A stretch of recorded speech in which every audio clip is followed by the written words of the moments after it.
اعوذ باللہ من الشیطان الرجیم بسم اللہ الرحمن الرحیم یا ایھا الذین آمنوا ان کثیرا من الاحبار والرہبان لیأکلون اموال الناس بالباطل ویصدون عن سبیل اللہ والذین یکنزون الذہب والفضة ولا ينفقونها فی سبیل اللہ فبشرہم بعذاب علیم۔ اس آیہ مبارکہ کے بارے میں یہ نوٹ کر لیجئے کہ اس آیت کے حوالے سے حضرت ابو ذر غفاری رضی اللہ تعالیٰ عنہ کی رائے قائم ہو گئی تھی کہ سونا اور چاندی اپنے پاس رکھنا مطلقاً حرام ہے۔ جو لوگ کہ سونا اور چاندی اپنے پاس رکھتے ہیں، جمع کرتے ہیں، گاڑھتے ہیں، ان کو کنز بناتے ہیں، خزانہ بناتے ہیں، اس کے لیے تو یہ رائے اگرچہ ان کی صحیح نہیں تھی، اس لیے کہ جو دین کا عام قانون ہے وہ یہ ہے کہ انسان حلال ذریعے سے کمائے، اس میں سے جو وہ خرچ کرے اللہ کی راہ میں وہ ٹھیک ہے، اس کو اس کا اجر ملے گا۔ اگر وہ کچھ رکھتا ہے اپنے پاس تو وہ حرام نہیں ہے، بلکہ پھر یہ کہ وہ اس کی اولاد کو منتقل ہو جائے گا، قانون وراثت ہوگا۔ اگر اپنے پاس کچھ رکھنا ہی نہ ہو تو پھر وراثت کس چیز میں ہوگی؟ اس لیے قانون تو وہی ہے، البتہ یہ ہے کہ وہ جو کہا گیا ہے کہ اللہ کی راہ میں خرچ کرو، خرچ کرو، خرچ کرو، کتنا کرو، قل العفو، تو یہ ایک روحانی تعلیم ہے، اخلاقی تعلیم ہے کہ جمع نہ کرو، اللہ کی راہ میں خرچ کر دو۔ البتہ جو مال بھی آپ نے جمع کیا ہے، آپ نے حلال ذریعے سے کمایا تھا اور اس کی زکوٰۃ بھی آپ نے ادا کر دی ہے، تو وہ مال آپ اپنے پاس رکھ سکتے ہیں، خواہ وہ سونے اور چاندی کی شکل میں ہو۔ چنانچہ اسی پر پھر فیصلہ ہوا حضرت عثمان کے زمانے میں، اور چونکہ حضرت ابو ذر غفاری اس پر اڑے ہوئے تھے اور اس سے ایک فتنہ پیدا ہو رہا تھا مسلمانوں کے اندر، ایک اختلاف، تو پھر حضرت ابو ذر غفاری کو حضرت عثمان نے حکم دے دیا تھا کہ وہ مدینے سے باہر چلے جائیں۔ وہ پھر ایک صحرا میں کسی جگہ پر کٹیا ڈال کر رہتے تھے۔ میرے نزدیک اس آیت کا اصل محل اور مقام جو ہے اس کو سمجھنا چاہیے، اور وہ ہے ان لوگوں سے متعلق ہے یہ مسئلہ جو دین کا کام کرتے ہیں، احبار ہیں، رہبان ہیں۔ یہ لوگ اپنا وقت، اپنی صلاحیتیں، اپنی قوتیں لگاتے ہیں دین کے لیے۔ عام لوگوں کا معاملہ اور ہے، وہ کاروبار کر رہے ہیں، کوئی پروفیشن ہے، کوئی اپنا اور بزنس ہے، اس کے حوالے سے ان کے پاس آمدنی ہو رہی ہے۔ انہیں جو بھی آمدنی ہو رہی ہے وہ اللہ کے دین کی وجہ سے ہو رہی ہے۔ یہ اپنے پاس اگر رکھتے ہیں اور اپنا جائیدادیں بناتے ہیں اور دولت بناتے ہیں اور اپنے لیے پھر وہ اپنی نسلوں کے لیے اس کو وراثت میں منتقل کرتے ہیں، تو ان کے اوپر یہ آیت بعین ہی انہی الفاظ میں اس کا انطباق ہوگا، اس لیے کہ یہ سارا معاملہ احبار اور رہبان کے حوالے سے ہو رہا ہے۔ اس آیت کا سیاق اور سباق جو ہے کہ ظاہر بات ہے کہ ان کے لیے جو بھی کچھ ہے، یہ لٹمس ٹیسٹ یہ ہے، ہاں آپ اپنی ضرورت پوری کریں، جیسے حضور نے اپنی ضرورتیں پوری فرمائی، ازواج مطہرات کو بھی نان نفقہ دیتے تھے آپ اسی بیت المال میں سے، آپ اپنے عزیزوں کے ساتھ بھی کوئی حسن سلوک کرتے تھے تو وہیں سے کرتے تھے۔ کبھی بیت المال خالی ہے تو فاقہ بھی آ رہا ہے، لیکن ضرورتیں پوری کریں، جائیداد بنا کر نہ چھوڑ کر جائیں۔ یہ جو معاملہ ہے کہ اس کو جمع کیا جائے اور پھر وہ جائیداد بنے، میرے نزدیک آج بھی اگر آپ جاننا چاہیں علماء حق کون ہیں اور علماء سو کون ہیں، تو لٹمس ٹیسٹ یہ ہے، جو شخص اپنے دینی کیریئر کے نتیجے میں پھر جائیداد بنا کر اور دولت چھوڑ کر بڑا ہو، وہ علماء سو میں سے لا محالہ، اس میں کسی شک و شبے کی گنجائش نہیں۔ میں اسے لٹمس ٹیسٹ کے طریقے سے بیان کر رہا ہوں۔ یوم یحمى علیہا فی نار جہنم فتکوی بہا جباہہم وجنوبہم، جس دن کہ ان کو تپایا جائے گا اس سونے اور چاندی کو جہنم کی آگ میں، اور پھر داغے جائیں گے ان سے ان کے پیشانیاں بھی اور ان کی پسلیاں بھی اور ان کی پیٹھیں بھی۔ ھذا ما کنزتم لانفسکم، یہ ہے وہ جو تم نے اپنے لیے جمع کیا تھا، لانفسکم فذوقوا ما کنتم تکنزون، تو مزہ چکھو اپنے اس کنز کا۔ ان عدت الشہور عند اللہ 12 شہرا، اللہ کے ہاں مہینوں کی تعداد 12 ہے، فی کتاب اللہ، اللہ کی شریعت میں، اللہ کے قانون میں، تکوینی بھی اور تشریعی بھی۔ یوم خلق السماوات والارض، جس دن سے کہ اللہ تعالیٰ نے پیدا کیا آسمانوں اور زمین کو، منہا اربعۃ حرم، ان میں سے 4 مہینے ہیں محترم، جن کو کہ اشہر حرم کہتے ہیں، جن میں جنگ وغیرہ جو ہے وہ جائز نہیں تھی۔ ذالک الدین القیم، یہ ہے سیدھا دین، ہمیشہ کا ضابطہ اور قانون۔ فلا تظلموا فیہن انفسکم، تو ان کے معاملے میں اپنے اوپر ظلم نہ کرو۔ وہ ظلم کیا کرتے تھے؟ قریش کی اپنی مصلحت ہوئی کہ کوئی مہم انہیں کوئی لڑائی کا معاملہ ہے ان کے درپیش ہے، وہ کہتے تھے اس سال یا اشہر حرم فلاں کی بجائے فلاں مہینے ہوں گے، وہ کیلنڈر کو الٹ پھیر کرتے رہتے تھے۔ کہ اس مرتبہ جو ہے یہ عمرے کے لیے مہینہ رجب کا نہیں ہوگا، فلاں ہوگا۔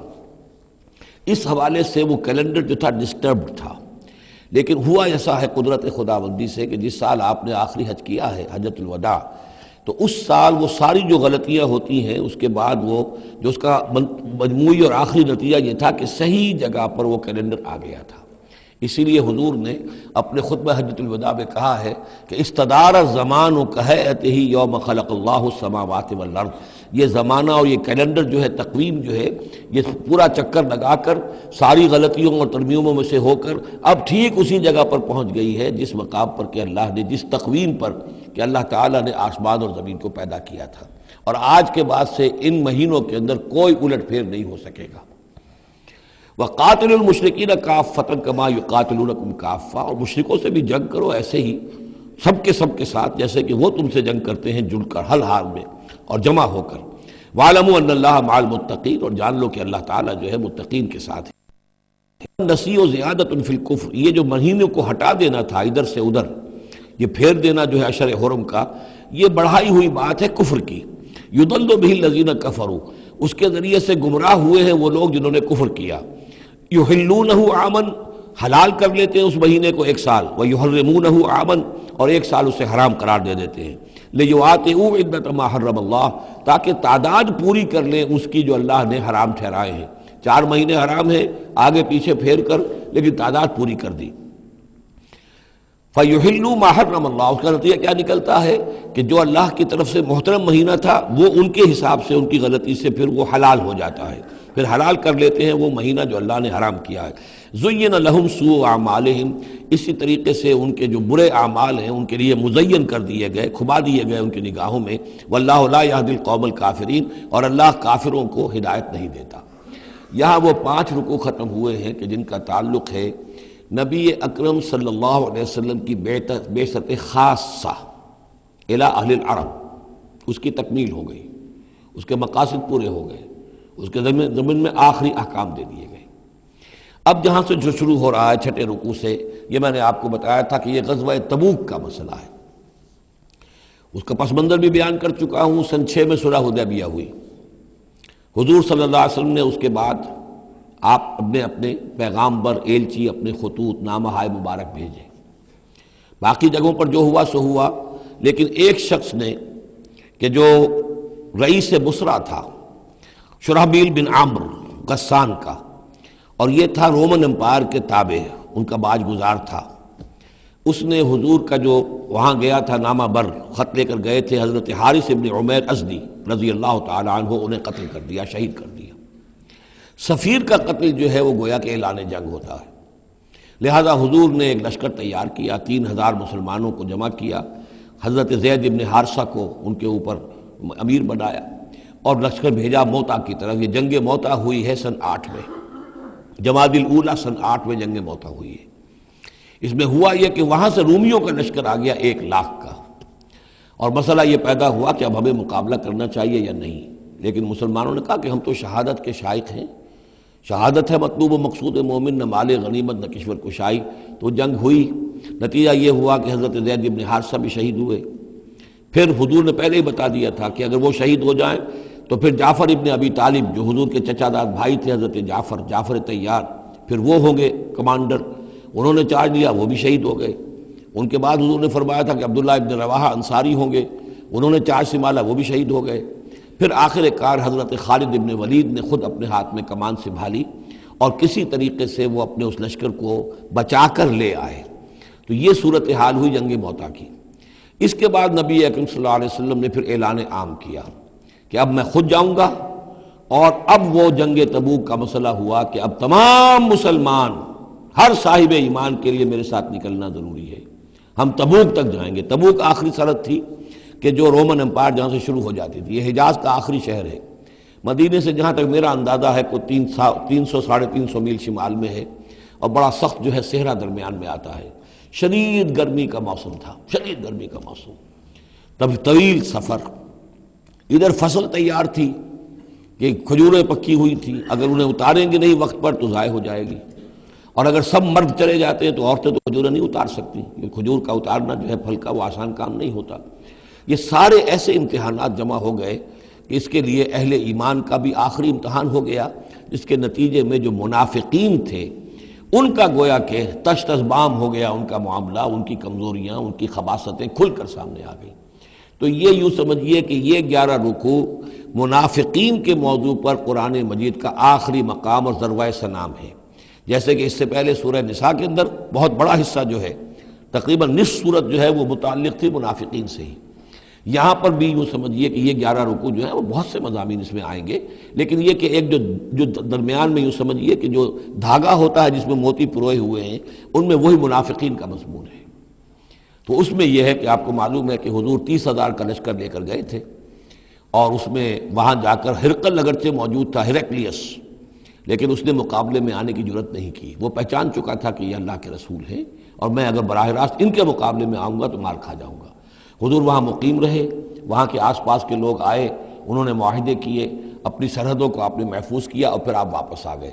گویا کہ جنگ کی نوبت نہیں آئی، لیکن یہ کہ دھاک بیٹھ گئی حضور کی اور مسلمانوں کی کہ سلطنت روما نے پسپائی اختیار کی ہے، رومن امپائر مقابلے میں آنے کی ہمت نہیں کر سکی۔ تو وہ جو بھی جنگ موتا کی وجہ سے جو کچھ ہوا اکھڑی تھی، اللہ تعالیٰ نے اس ہوا کو دوبارہ جو ہے قائم کر دیا۔ بہرحال اس کے بعد یہ سلسلہ آگے بڑھا حضرت ابوبکر کے زمانے میں، کیونکہ حضور نے اپنے مرض وفات میں بھی ایک لشکر تیار کر دیا تھا، اور زید ابن حارثہ رضی اللہ تعالیٰ عنہ کے بیٹے حضرت اسامہ ابن زید کو اس کا سربراہ مقرر کیا تھا۔ جب آپ کا انتقال ہوا ہے تو وہ لشکر تیار تھا۔ اب اس موقع پر جو منافقین کی جان پر بن گئی، تو خطاب تو شروع ہو رہا ہے یا ایھا الذین آمنوا سے، لیکن وہ بات ذہن میں رکھ لیجیے جو میں نے سورہ نساء میں آپ سے کہی تھی کہ منافقین سے بھی خطاب ہوتا ہے تو یا ایھا الذین آمنوا کے صیغے سے ہوتا ہے، اس لیے کہ وہ بھی مسلمان تھے، ایمان کا دعویٰ کرتے تھے۔ یا ایھا الذین آمنوا ما لکم اذا قیل لکم انفروا فی سبیل اللہ ثاقلتم الی الارض۔ اے ایمان کے دعوے دارو، تمہیں کیا ہو گیا ہے جب تم سے کہا جاتا ہے نکلو اللہ کی راہ میں تو تم گرے جاتے ہو، دھنسے جاتے ہو زمین کی طرف، یعنی کہ وہ پاؤں من کے بھر کے ہو گئے اور اٹھا نہیں جا رہا، حوصلہ جو ہے جواب دے گیا۔ ارضیتم بالحیات الدنیا من الآخرہ، اب یہ وہی سرچنگ کویسچن، ذرا سوچو، کیا تم نے آخرت کی بجائے دنیا کی زندگی کو قبول کر لیا ہے؟ دعویدار تو ہو ایمان بالآخرت کے، لیکن اگر تم اللہ کی راہ میں جنگ کے لیے نکلنے کے لیے تیار نہیں ہو تو اس کا مطلب یہ کہ تم آخرت ہاتھ سے دے کر اور دنیا خرید رہے ہو۔ فما متاع الحیات الدنیا فی الآخرۃ الا قلیل، تو جان لو کہ دنیا کی پوری زندگی کا ساز و سامان آخرت کے مقابلے میں کچھ بھی نہیں ہے، نہ ہونے کے برابر ہے، بہت قلیل۔ الا تنفروا، اگر نہیں نکلو گے اللہ کی راہ میں، یعذبکم عذابا علیما، تمہیں عذاب دے گا، دردناک عذاب۔ وَيَسْتَبْدِلْ قَوْمًا غَيْرَكُمْ، اور تمہیں ہٹا کر کسی اور قوم کو لے آئے گا۔ اس نے اپنے دین کا جھنڈا اٹھوانا ہے، تم نہیں اٹھاتے، تمہیں دفع کرے گا، ریجیکٹ کرے گا، مردود کر دے گا، اور کسی اور قوم کو لے آئے گا۔ وَلَا تَضُرُّوهُ شَيْئًا، اور تم اللہ کا کوئی نقصان نہیں کر سکو گے۔ وَاللَّهُ عَلَىٰ كُلِّ شَيْءٍ قَدِيرٌ، اللہ ہر چیز پر قادر ہے۔ إِلَّا تَنصُرُوهُ، اگر تم ان کی مدد نہیں کرو گے، یعنی حضور کی، فَقَدْ نَصَرَهُ اللَّهُ، تو اللہ نے تو مدد کی ان کی۔ اذ اخرجہ الذین کفروا ثانی اثنین اذ ہما فی الغار، جبکہ کافروں نے انہیں اپنے گھر سے اور مکے سے نکلنے پر مجبور کر دیا تھا، جبکہ دو میں کے دوسرے تھے، دو ہی تھے، حضور تھے اور حضرت ابوبکر تھے رضی اللہ تعالی عنہ۔ اذ ہما فی الغار، جبکہ وہ دونوں غار میں تھے۔ اذ یقول، یہ غار ثور کا واقعہ ہے۔ اذ یقول لصاحبہ لا تحزن، جب حضرت ابوبکر نے رضی اللہ تعالی عنہ یہ کہا کہ حضور یہ تو پہنچ گئے ہیں غار کے دہانے تک، اگر کسی نے ذرا بھی نیچے جھانک لیا تو ہم نظر آ جائیں گے۔ تو حضور نے فرمایا لا تحزن، فکر نہ کرو، ان اللہ معنا، اللہ ہمارے ساتھ ہے۔ فانزل اللہ سکینتہ علیہ، تو اللہ تعالیٰ نے تسکین اور سکون نازل کر دیا ان پر۔ وایدہ بجنود لم تروہا، اور ان کی مدد فرمائی ان لشکروں سے جنہیں تم نہیں دیکھتے۔ وجعل کلمۃ الذین کفروا السفلی، اور جس کا نتیجہ یہ نکلا ہے کہ کافروں کا کلمہ جو ہے وہ نیچا پڑ چکا ہے، پورے جزیرہ نما عرب کے اندر اللہ کا دین جو ہے غالب آ چکا ہے۔ وجعل کلمۃ الذین کفروا السفلی، اللہ نے بنا دیا ہے کافروں کی بات کو سب سے نیچے۔ وکلمۃ اللہ ہی العلیاء، اور اللہ کا کلمہ تو سب سے اونچا ہے ہی۔ واللہ عزیز الحکیم، اللہ تعالی زبردست ہے، حکمت والا۔